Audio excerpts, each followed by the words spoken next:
Clinging. The 9th of September, 1957. Clinging is the cause of all suffering and stress.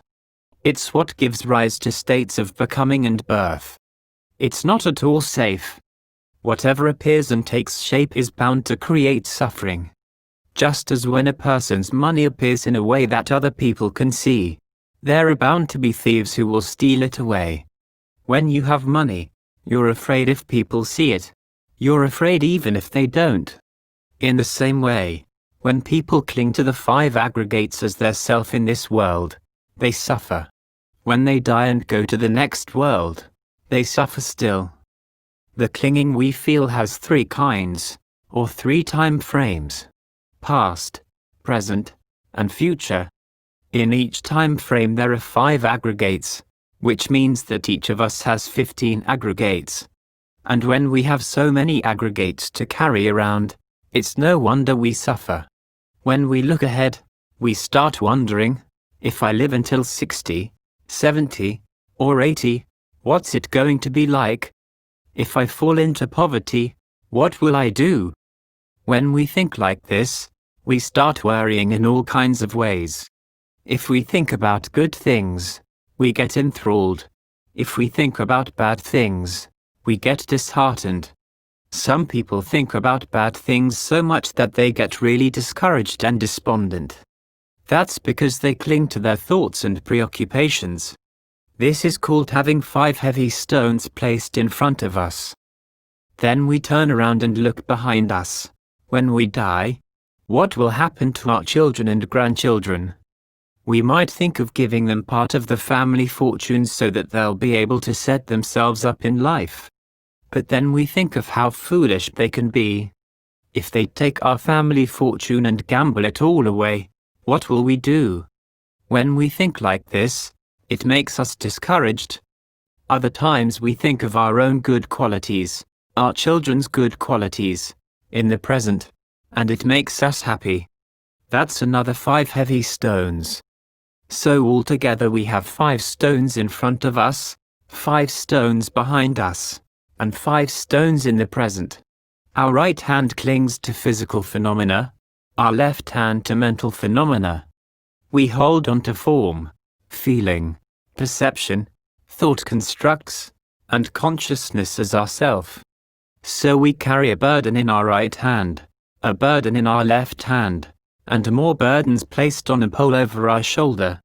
If we keep carrying these things around without ever putting them down, we'll meet with nothing but suffering. Then we grab onto the suffering so that we suffer even more, to the point where our faces are all contorted and our shoulders twisted out of shape. This is why the Buddha had such compassion for us and taught us to Ṭhānisssaro, to relinquish and let go. Whoever doesn't put down the pole on his or her shoulder will never get away. If we can first let go of our thoughts of past and future, things will be somewhat lighter. If we're only carrying things in our hands, there's some hope that we'll be able to keep going. In other words, if we don't practice concentration, keeping our minds still and away from the hindrances, we're still carrying a pole over our shoulders with burdens in front of us and behind us. All because we can't let go of our thoughts of past and future. Thoughts of past and future are things we don't need to think about. Whether they are our own affairs, the affairs of our children or grandchildren, or our business or financial affairs. When we've come to meditate like this, there's no need to think about anything at all. Be intent on sitting still. Keep your body straight. Focus on watching only the present, the breath, and the light will appear. Even though your right and left hands are still holding on to physical and mental phenomena, at least you've put down both burdens that were on your shoulders. As for the physical phenomena that are still heavy, that's because the king of death keeps sprinkling poison on them. For example, our eyes. At first they are clear. Everything we see is sharp and bright. But then the king of death sprinkles his poison in them, making them murky and dark, or giving us cataracts. So we have to go running to have our eyes examined, to get glasses for them, to put medicine in them, to go in for surgery. They make us suffer in every way, so that our tiny little eyes start weighing as much as a fist in the face. As for our ears, at first they can hear all kinds of sounds. Then the king of death comes and sprinkles his poison in them, so that they start ringing or going deaf. We can hardly hear what other people are saying. We can't understand what they're getting at, and this makes us irritable. They say bad things, and to us they sound good. Or they say good things, and to us they sound bad. We get things right and wrong, and this gives rise to quarrels and disagreements. The same with our nose. At first it's in good shape, but then the king of death sprinkles poison in it, so that tumors and growths develop. We have to go looking for medicinal snuff and inhalers, or for doctors to zap the growths with electricity. Our nose starts smelling bad and disfigures our face. As for the tongue, body, and mind, they pile us high with pain in just the same way. This is why we're taught, Rupang Anicang. All physical forms are unstable and inconstant. If we get stuck on thinking about these things, it sets us on fire. Our skin and flesh grow flabby and wrinkled, our backs get bent, and as we grow older like this, it's a burden both to our own hearts and to the hearts of our children and grandchildren. In addition, it's a burden in terms of the money we need to spend to look after ourselves. Whoever holds on to unstable things as being his or herself, will have to walk in an unstable way. Most of us tend to cling to the body and other physical things as being ours. Sometimes we cling to mental phenomena, feelings, perceptions, thought constructs, and consciousness, as being ours. This is called carrying things in both hands. Still, it's better than carrying loads on a pole over our shoulder, for as long as our burdens are only in our hands, we're still able to sit or lie down. But if we have burdens on a pole over our shoulder, we can't sit down. We have to keep standing. For this reason we should train our hearts to be peaceful and still, in other words, to develop concentration. When the heart's tranquil and still, discernment will arise. When discernment arises, we'll understand our own birth. When we were born, we didn't bring along even a single tooth or piece of cloth. However we came is how we'll have to return. We won't be able to take a single thing along with us, aside from the good and evil that will take us to be reborn in good or bad destinations, or that will send us to Nibbana. People who can meditate in this way will become light and unburdened, for they'll be able to let go of what they're carrying in their hands. In that way they'll be happy, for they've received 3 jewels to adorn themselves. When they get to the other side, they'll be able to sell them for a good price. As long as they stay here, they'll have good things to dress up with. Whoever has the intelligence to practice letting go in this way, will receive wealth that's of value everywhere. Like gold. No matter what country you go to, gold is recognized as having value. It's not like paper money, which is recognized only in your own country.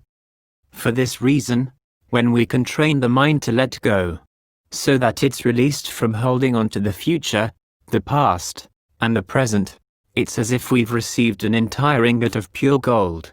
We'll be happy at all times. But if we're stupid enough to hold on to things as our own, we'll set the mind on fire, so that it won't know any peace.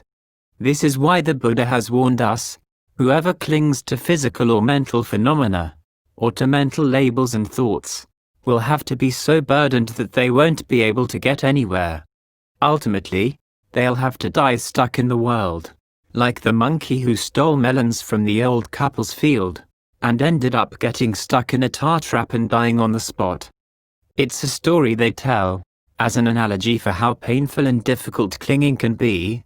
The story goes like this. Once an old couple lived at the edge of the forest near the foot of a mountain.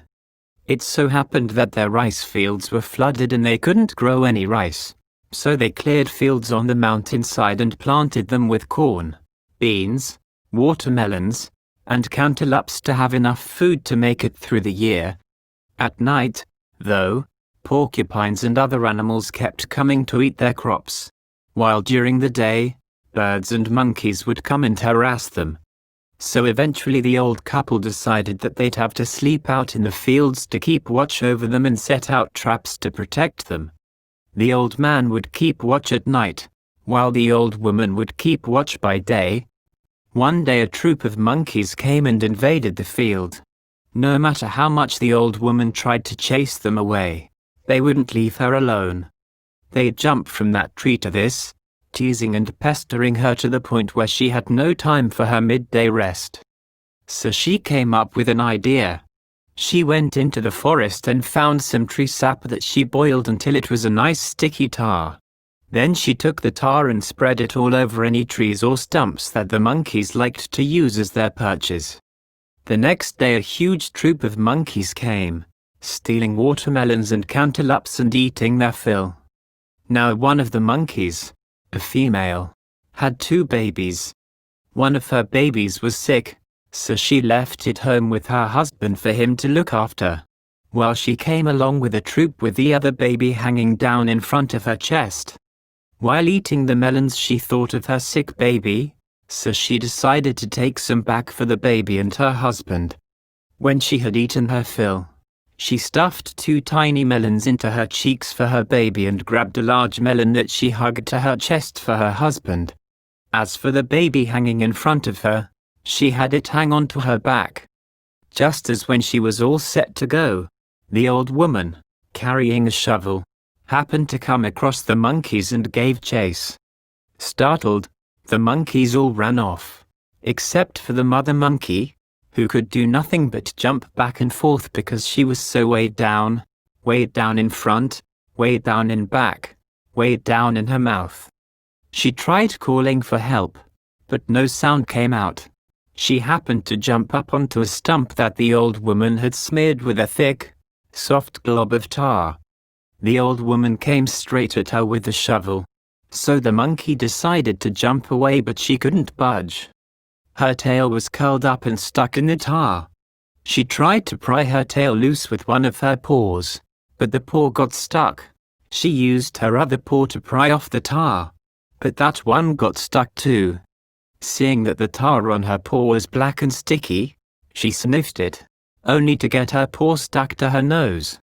With one of her back feet she tried to push herself off the stump, but the foot got stuck.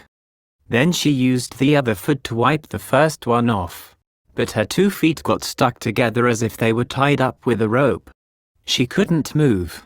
All she could do was look around grimacing, just like a monkey. After a moment's thought, she bent down and bit the tar in furious anger. She wanted to bite the old woman, but all she could do was bend down and bite tar. As for the old woman, when she saw the monkey all stuck in the tar like this, she called the old man to come and see. Then the 2 of them found a red ant's nest and broke it over the monkey. Then they set fire to her hair, tormenting her there on the stump. Finally, one of them took a hoe handle, while the other took a shovel handle, and the 2 of them beat the monkeys, mother and baby, to their miserable death. This is the result of clinging and attachment. Clinging to the future, clinging to the past, clinging to the present. The baby on her back and the melon she was holding to her chest. That's why she had to suffer so much. For this reason, when we can train the mind to let go, so that it is released from holding on to the future, the past, and the present, it's as if we've received an entire ingot of pure gold. We'll be happy at all times. But if we're stupid enough to hold on to things as our own, we'll set the mind on fire, so that it won't know any peace. This is why the Buddha has warned us, whoever clings to physical or mental phenomena, or to mental labels and thoughts, will have to be so burdened that they won't be able to get anywhere. Ultimately, they'll have to die stuck in the world, like the monkey stuck in a tar trap. Whoever clings is said to be heavily burdened. As long as we're alive, we have trouble finding true goodness. When we die, we have heavy burdens lying in our way. This is why the Buddha teaches us to let go. Don't grasp onto thoughts of past, future, or present. Make the mind like water on a lotus leaf, which doesn't seep in. It reaches a quality that doesn't die, doesn't come back to be born in this world or any other. Free from suffering and stress, it reaches the highest, most excellent ease. So we should all try our best to lighten our burdens,